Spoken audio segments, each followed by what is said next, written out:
The Parents Guide podcast, powered by online courses from shinetraining.co.uk. A parent's guide to permanent exclusions. Each academic year, over 5,000 young people are permanently excluded from mainstream schools in England. For some of the parents of these pupils, it may have felt like an inevitable conclusion to a repeated pattern of poor choices. For others, it may be a bolt out of the blue for a one-off incident. This course is ideal if your child is at risk of or already has been permanently excluded from school. Each lesson will explain a particular part of the permanent exclusion process, enabling you to make fully informed decisions about how best to support your child.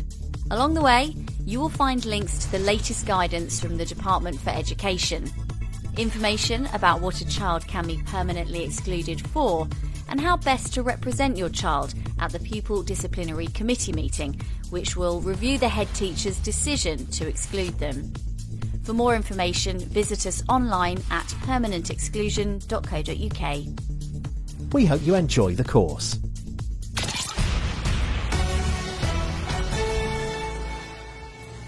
Online training from shinetraining.co.uk. Alongside accessing this course, we advise that you read the Department for Education Suspension and Permanent Exclusion Guidance. We also recommend that you liaise with your local authority education officers to find out about support for pupils and education provision in your area. Our courses are for guidance purposes only. We pull together the key points and information to help you make informed decisions.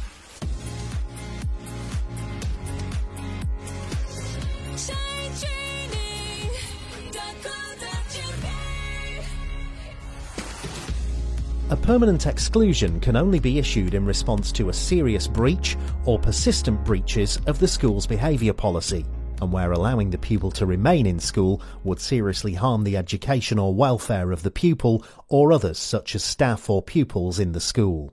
You should be able to find the school behaviour policy on their website. Inside it should indicate what constitutes a serious breach. Common examples may be bringing in prohibited items such as drugs or weapons. A serious breach is very often unexpected, and as a result, it may be difficult for the school to put in strategies to prevent the behaviour. When making the decision to exclude, the head teacher should take into account any mitigating circumstances that may have led to this behaviour. In contrast, persistent breaches of the school policy are behaviours repeated over time. Some of these behaviours may have resulted in a suspension, a period of time when the child is provided with work and expected to stay at home. There is an expectation that a school would have put in a range of internal and external strategies to identify the reasons behind the behaviour and be able to evidence the actions taken to address this before permanently excluding a child.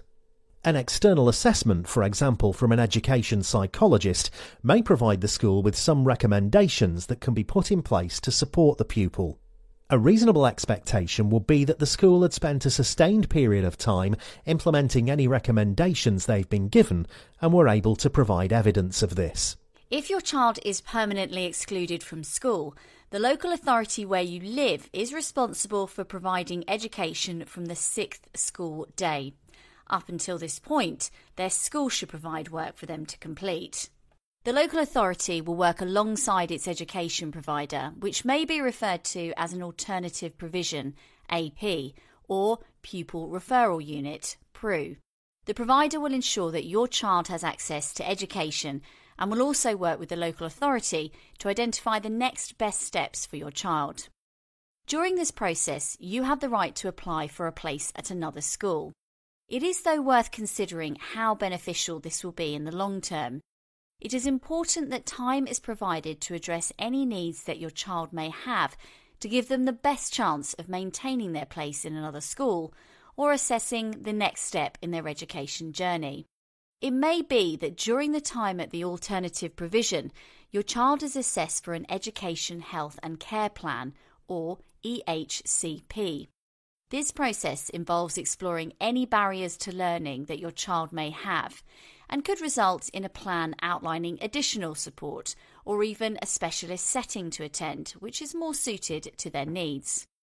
If your child does not need an EHCP and is ready to return to education, they may go through a fair access panel to determine which school they're going to attend next. Your child's alternative provider and the local authority admissions department will be able to provide you with additional information about how this process works where you live. Your local authority can also support you through the exclusion process. As a parent, you have the right to ask an education officer to attend the panel meeting that has to be held to review the head teacher's decision to exclude your child. If your son or daughter has a social worker, they can also attend. There are a number of alternatives that may be considered instead of a permanent exclusion. It should be noted that every exclusion is different, and what works for one child may not work for another. Step out. School has the power to direct your child off-site to improve their behaviour. The placement should be time limited and reviewed regularly with a clear reintegration process at the end. Managed move. A managed move is a longer-term solution that leads to your child transferring permanently onto the role of a new school. Managed moves are voluntary and are done with the agreement of both schools and parents. They should only be done if it is in your child's best interest. Experiencing a new environment away from previous peer pressures may be beneficial. It's important to understand what's going to be achieved by one of these options and how success will be demonstrated. If your child has some underlying needs which are not going to be addressed, then these methods are unlikely to have a long-term impact on improving their behaviour. Disruptive behaviour that a child exhibits may be a result of an unmet need. There is an expectation that if a school is concerned about the behaviour of your child, they should try and identify the factors that may be causing the behaviour. There are some factors or mitigating circumstances that may cause a change in behaviour. For example, experiencing a recent bereavement, a change in family circumstances, or being the victim of bullying. Sometimes the impact of trauma takes a long time to come to the surface. It's not unusual for adverse childhood experiences, or ACEs as they're often referred to manifest themselves a long time after the original trigger. Make sure that the school is fully aware of anything that may have impacted on your child. This could even be something that happened a long time ago. Some children may have a special educational need that impacts on their behaviour. This may have already been identified and may not be being fully met or has yet to be identified. To access further support and advice, we recommend contacting your local authority Independent Special Educational Needs and Disability Advice Service. Your child's school will have an SEN policy that you can look at. Plus, your local authority should be able to direct you to a local offer that outlines support in your area. Once the school has issued a permanent exclusion, it legally has to be reviewed by governors at a Pupil Disciplinary Committee meeting, often referred to as a PDC. The outcome of the meeting will be to either uphold or overturn the exclusion that has been issued. A clerk will take minutes and will be responsible for communicating the decision made by the governors to all parties. The committee is usually made up of 3 governors, although the guidance does allow for 5 to sit on the panel. A chairperson is chosen and their role is to lead the meeting. The head teacher will be present to talk through the evidence that they're presenting and outline the reasons behind their decision. As parents, you will receive an invitation, and should you deem it appropriate, your child can also attend. If you don't feel comfortable, you can ask a representative, perhaps a family member or friend, to attend the meeting with you and present information on your behalf. If your child has a social worker, they can also attend to provide the panel with additional information and any particular circumstances that may have contributed to your child's behaviour. Here is Andy to give an overview of the meeting. Around 5 days before the PDC, all attendees should receive a pack of information that will be discussed at the meeting. It's important to look through this information as there may be points that you want to raise. If there's anything that you want clarifying, you'll have the opportunity to do so during the PDC. The local authority may also be represented by an officer from the Education Department, and if they have one, the child's social worker. In the case of an academy, parents may request that an education officer attends the meeting as an observer. It's down to the panel to give consent for the local authority to make representation. The officer is there in a neutral role to ensure that the guidance is followed, and may seek clarity by asking questions to ensure that all relevant aspects of the exclusion guidance are covered. The meeting should start with an introduction from the chair, outlining the remit of the governors. After all other parties have been introduced, the school should be asked to present their case. All parties should then be given the opportunity to question the school. Representation from the parents should follow, and opportunities for other parties to ask questions after they have presented. If representatives from the local authority are in attendance, their opportunity to make a statement is next. Again, they may be asked questions. To finish the meeting, the school, followed by the parents and then the local authority, are asked to each make closing statements. All parties then leave the room, allowing the governors to make their decision. At this point, only the clerk should remain with the governors to record their decision. As mentioned earlier, the governors, in line with the exclusion guidance, are reviewing the impact if the pupil was to return to the school and whether the child has seriously or persistently breached the school behaviour policy. We've provided some additional audio separated into persistent and serious breaches. Following the Pupil Disciplinary Committee meeting, you will receive in writing the outcome of the panel's decision. The governors will decide to either uphold or overturn the head teacher's decision to permanently exclude. If they overturn the decision, the school will arrange for your child to return at the earliest possible opportunity. Should the governors uphold the decision, you can challenge this by requesting an independent review, often referred to as an IRP. The letter that you receive outlining the reason for the decision being upheld should outline the steps you need to take to appeal. For example, you must put your request in writing within 15 school days of being notified of the outcome. It is worth noting that this can be requested even if you do not attend the PDC.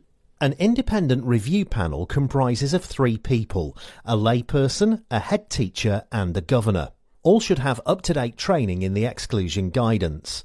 The meeting takes a similar format to a PDC. This time, though, the panel are reviewing the governor's decision and will invite a representative of the panel to the review. Also receiving an invitation will be the other parties that attended the PDC. Even if the school does not recognise a pupil as having SEN, you have the right to request an SEN expert who can attend to provide the IRP panel with the relevant advice and guidance around SEN in the context and circumstances of the review. The IRP panel is looking at the following 3 tests. Illegality. Did the governing board act outside the scope of its legal powers in deciding that the pupil should not be reinstated? Irrationality. Did the governing board rely on irrelevant points, fail to take account of all relevant points, or make a decision so unreasonable that no governing board acting reasonably in such circumstances could have made it? Procedural impropriety. Was the governing board's consideration so procedurally unfair or flawed that justice was clearly not done? You can find further detailed information about the IRP process in the DFE Suspension and Permanent Exclusion Guidance. In the notes are links to a selection of websites and organisations that can provide additional support and information about permanent exclusions. Here is a quick reminder of some of the most important points that we've covered in our guide to permanent exclusions. Decisions should be legal, reasonable and fair, and in line with the Department for Education's suspension and permanent exclusion guidance. A permanent exclusion can only be issued in response to a serious breach or persistent breaches of the school's behaviour policy, and where allowing the pupil to remain in school would seriously harm the education or welfare of the pupil or others such as staff or pupils in the school. For serious breaches, the school should demonstrate that a thorough investigation has been carried out and that the head teacher has taken into account any mitigating circumstances that may have caused a change in behaviour. For persistent breaches, the school should demonstrate the use of internal and external support over a sustained period of time, ensuring that it has exhausted its efforts in relation to any identified or unmet need.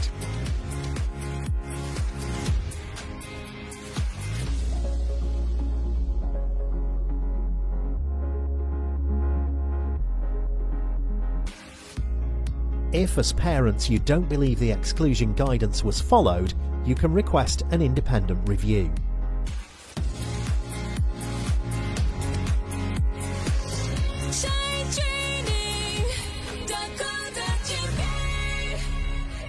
We value your feedback. Please feel free to email us info@shinetraining.co.uk or tweet us at shinetraininguk.